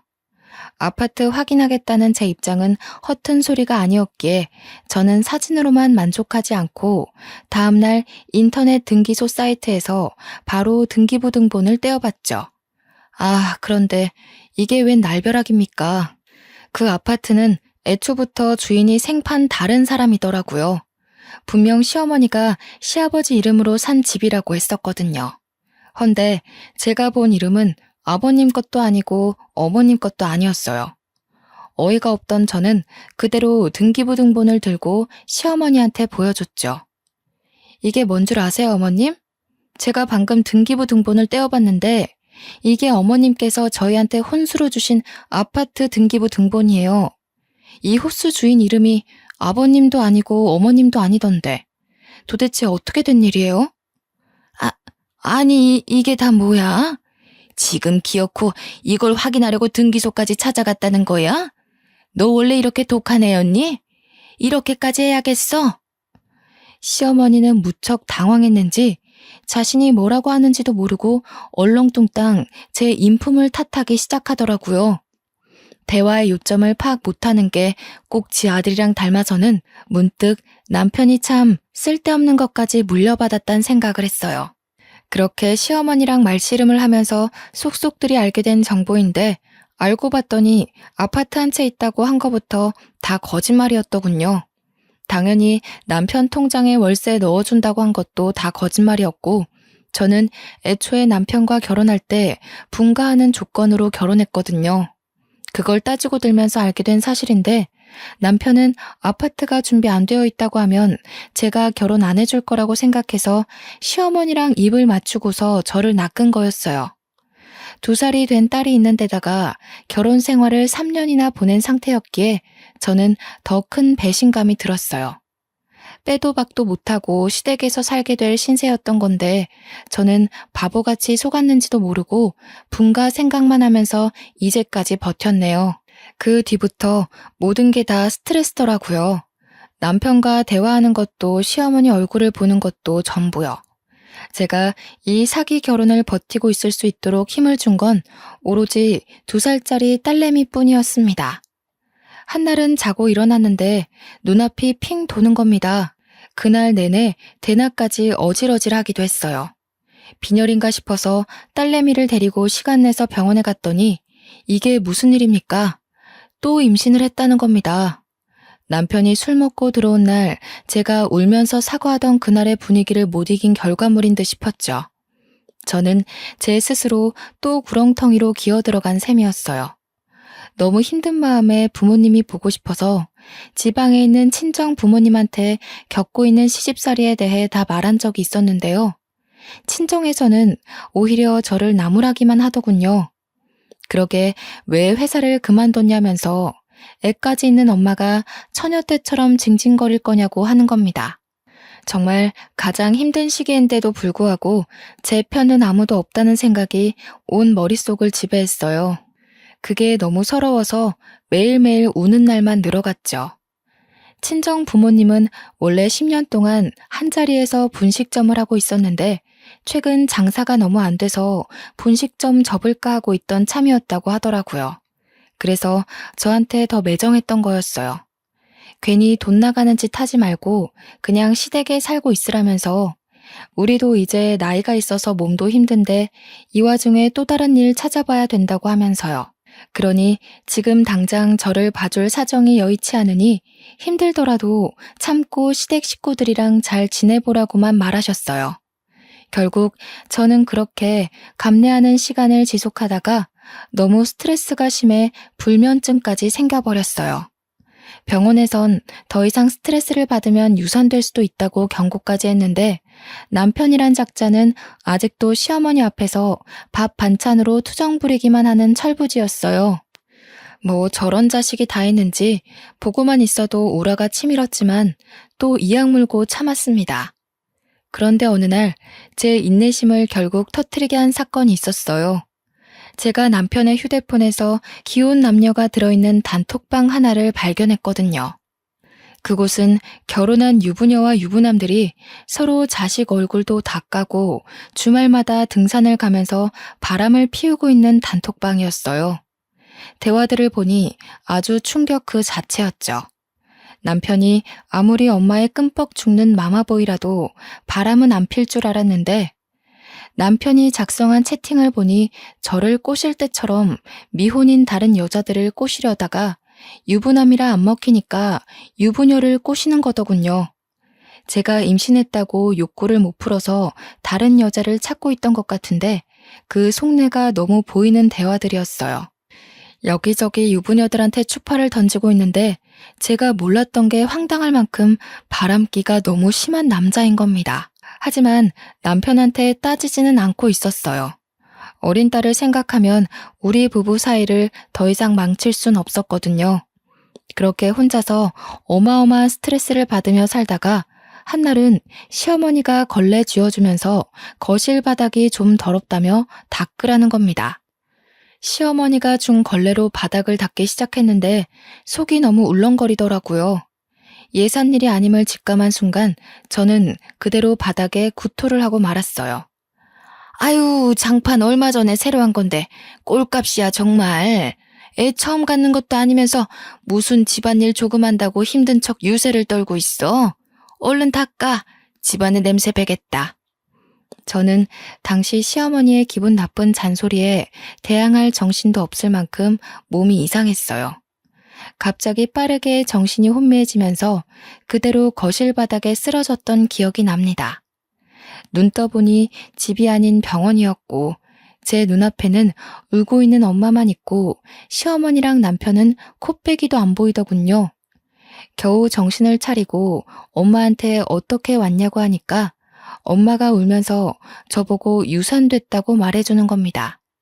그걸 듣는데 정말 세상이 무너져 내리는 줄 알았습니다. 왜 나는 이렇게까지밖에 살지 못하고 내 아기도 지키지 못했을까?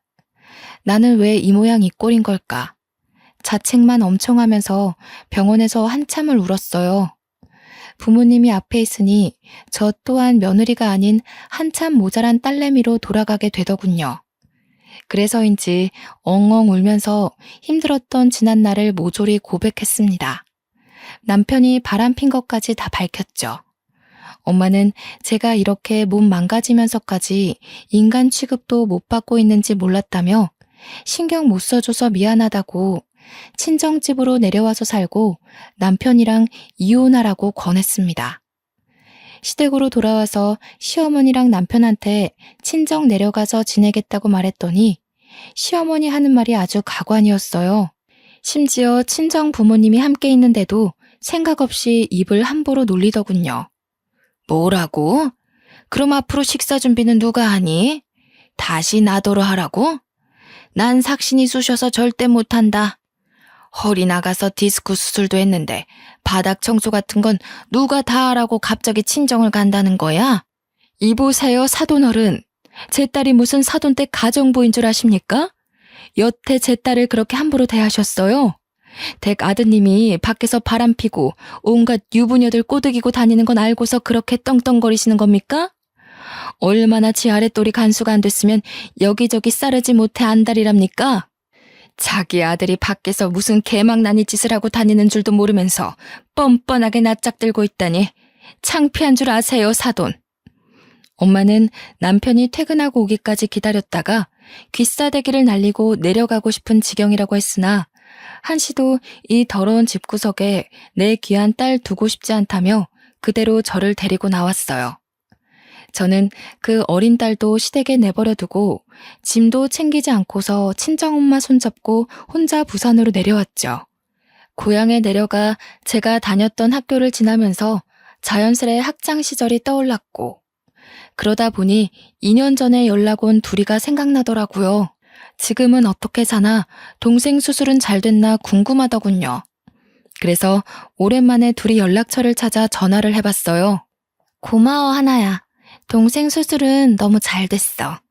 그때 네 도움이 아니었으면 내 동생 어떻게 됐을지 몰라. 내가 먼저 연락하려고 했는데 요즘 하는 일이 바빠서 결국 네가 먼저 하게 만들어버렸네. 너무 고맙고 미안해. 그래도 나 네가 빌려준 돈 덕분에 고비를 잘 넘겨서 지금은 잘 살고 있어. 너는 어때? 다행히도 둘이는 더 이상 괴롭지 않은 듯했고 계속 제 덕분에 기세가 졌다고 말하면서 고맙다는 인사를 했어요. 그러면서 잘 지내냐고 묻는 말에 저는 숨김없이 모든 걸 말해주었죠. 남편과 이혼 준비를 할 거고 당분간 별거하려고 지금 부산에 내려와 있다고 했더니 둘이가 마침 자기도 부산이라며 시간 되면 만나자고 하는 겁니다. 저희는 그날 바로 시간을 잡아 만나게 되었는데 연락을 오래 안 한 것 치곤 쉬운 만남이었죠. 그렇게 만난 둘이의 모습은 고등학생 때에 비해 훨씬 말끔해지고 비싼 명품백도 들고 있는 게 아니겠습니까? 딱 봐도 잘 살고 있는 모습을 보니 제가 다 기뻐서 어떤 일 하냐고 하는 일이 되게 성공했냐고 이것저것 물어보고 있더군요. 네가 빌려준 돈 300만 원으로 동생 수술 무사히 시키고 남는 돈으로 토스트 장사를 했거든. 노상에서. 옛날에 내가 말해준 적 있잖아. 동생한테 계란 토스트 만들어주기도 했다고. 그걸 대학교 앞에서 팔았는데 생각보다 장사가 너무 잘 되는 거야. 덕분에 그렇게 번 돈으로 동생 재활까지 잘 마치고 본격적으로 가게를 차려서 시작해봤는데 고맙게도 장사가 더 잘 되더라고. 하다 보니 프랜차이즈도 차리게 됐어. 지금 한 5개 정도 운영 중이야. 정말? 웬일이야, 너무 잘 됐다. 너 어릴 때 요리사 하고 싶다더니 정말 하고 싶은 요리하면서 대성공했네? 진짜 너무 축하해. 옛날에도 느낀 거지만 넌 반드시 잘 될 것 같았어. 저는 어릴 적 둘이가 가진 그 포부가 이루어진 걸 보면서 진심으로 축하를 해줬더니 둘이는 오히려 제가 아니었으면 자신의 꿈을 이룰 수 없었다고 하는 겁니다. 저보고 동생을 살려준 은인이고 자신의 꿈을 이룰 수 있게 해준 스승이라면서 제가 받은 은혜를 갚아주고 싶다고 하더군요. 친구끼리 뭘 갚냐고 그때 갚으라고 했던 건 장난이었다고 괜찮다 했더니 둘이가 이날만을 기다렸다고 하더라고요. 그러면서 하는 말이 자기가 사업하는 토스트 가게 하나를 공짜로 줄 테니 친정 부모님이 하고 있는 망한 분식집을 빨리 정리하라고 하대요. 그리고 그 토스트 체인점에서 번 수익은 본점에 내는 수수료 없이 전부 다 가지라고 하는 겁니다. 그것만으로 충분히 보답을 받았다고 생각했는데 둘이는 저만을 위해 한 가지를 더 제안하더군요. 제가 손재주가 좋은 걸 알고 뜨개질 공방까지 하나를 마련해 주겠다고 하는데 저는 너무 놀라서 그렇게까지 할 필요 없다고 거절했어요. 하지만 둘이는 그 당시 정말로 죽을 만큼 많이 힘들었던가 봅니다. 저의 작은 성의가 지금까지도 자신을 힘나게 한다고 하더라고요. 그러다 이번엔 제 사정을 듣고서 서울에 있는 마마보이 남편에게 이혼 소송하라고 제안까지 했습니다. 하지만 돈이 없던 저는 그걸 준비할 만한 여건이 안 된다고 고개를 내저었어요. 내가 도와주고 싶어. 하나야, 변호사 선임에 드는 비용까지 대줄 테니까 소송은 꼭 해. 너 그 결혼 생활하면서 많이 힘들었잖아. 당연히 네 인생 망가진 것에 대한 보상 받아야 되고 시댁에서도 그만한 벌을 받는 게 맞아. 둘이가 조리 있게 이것저것 많이 알려주었는데 덕분에 저는 여의치 않던 마음에 용기가 생기더라고요. 저는 그 이후 시댁이 아파트 있다며 속인 것부터 남편이 휴대폰으로 유부녀들이랑 바람피고 다닌 흔적들 다 모아서 이혼소송을 때렸습니다. 1년간 시달린 끝에 양육권도 제가 가져오게 되었고 딸아이를 데리고 부산으로 내려와서 공방에서 딸을 키우며 뜨개질 일을 시작했어요. 처음엔 수세미랑 아기모자 같은 간단한 것들만 만들어 팔다가 조금 더 공부를 하여 파우치나 젊은 사람들이 좋아할 만한 생활용품들을 만들어 팔았더니 생각 외로 꽤 반응이 좋은 겁니다. 하다 보니 욕심도 나고 배우는 것도 재밌고 해서 아예 가죽 공예까지 공부를 한 다음 직접 지갑이랑 가방, 휴대폰 케이스도 만들어 보았어요. 한 땀 한 땀 예쁘게 만들어서 가격도 올려받아 온라인 사이트에 팔아봤더니 이게 웬일입니까? 대박이 난 겁니다. 한 달 수익이 제가 다닌 보잘것없던 회사 급여보다 훨씬 월등했어요. 다행히 우리 딸에게 어렵지 않게 모든 걸 지원해 줄 수 있는 여건이 되었고 그것만으로도 저는 발 뻗고 편히 잘 수 있게 되었죠. 단순히 취미로만 썩혔던 제 손재주를 둘이가 알아준 덕분에 저는 더 큰 곳에서 솜씨를 발휘하게 된 셈인데요. 친구를 잘 뒀다는 말을 이럴 때 해보나 봅니다. 우리 부모님도 둘이 덕분에 차린 토스트 가게로 장사를 막 시작했는데 수익이 너무 좋다더군요. 일주일에 2~3번씩은 둘이가 우리 딸 먹으라고 공방으로 본인이 순수 만든 수제 간식을 가지고 옵니다. 딸이 둘이를 얼마나 좋아하는지 이모 왔다면서 조망만한 입술로 이모 부르며 달라붙는데 아마 둘이가 우리 딸을 엄청 예뻐하고 아껴줘서 딸이 더 따르는 거겠죠. 이 계기를 통해 둘이와 저는 학창시절 때와는 비교할 수 없을 정도로 돈독해졌어요. 동네도 같아서 단짝 친구를 넘어선 자매처럼 지내고 있답니다. 둘이가 꿈을 포기하지 않고 도전을 했고 그 은혜를 갚기 위해 저를 기다리고 찾아준 것이 이렇게나 소중한 인연을 만들어 주었네요. 늘 감사하면서 살고 있는 부분이에요. 서로가 가장 필요한 순간에 나타나서 도움을 주게 된 것도 아마 하늘이 맺어준 귀한 인연이 아닌가 싶습니다. 이번 일을 통해 느끼게 된 게 있는데요. 도움이 필요한 사람에게 내가 해줄 수 있는 물질적 크기가 얼만큼이냐라는 건 중요한 게 아닌 것 같아요. 내가 너무도 힘든 상황에 처했을 때 작은 마음이라도 그 고마운 손길을 내밀어준다면 그것이야말로 받는 사람 입장에서는 세상에서 가장 커다란 도움이 아닐까 싶어요. 저는 부산에서 이대로 평화롭게 지낼 생각이에요. 앞으로 이 행복이 쭉 오래되었으면 좋겠네요. 다들 저처럼 주변의 소중한 인연들로 인해 행운 같은 나날들을 보내시길 바랍니다. 느린 손가락으로 눈 아프게 글을 써내려가다 보니 벌써 늦은 밤이 되었군요. 그럼 편안한 밤 되세요.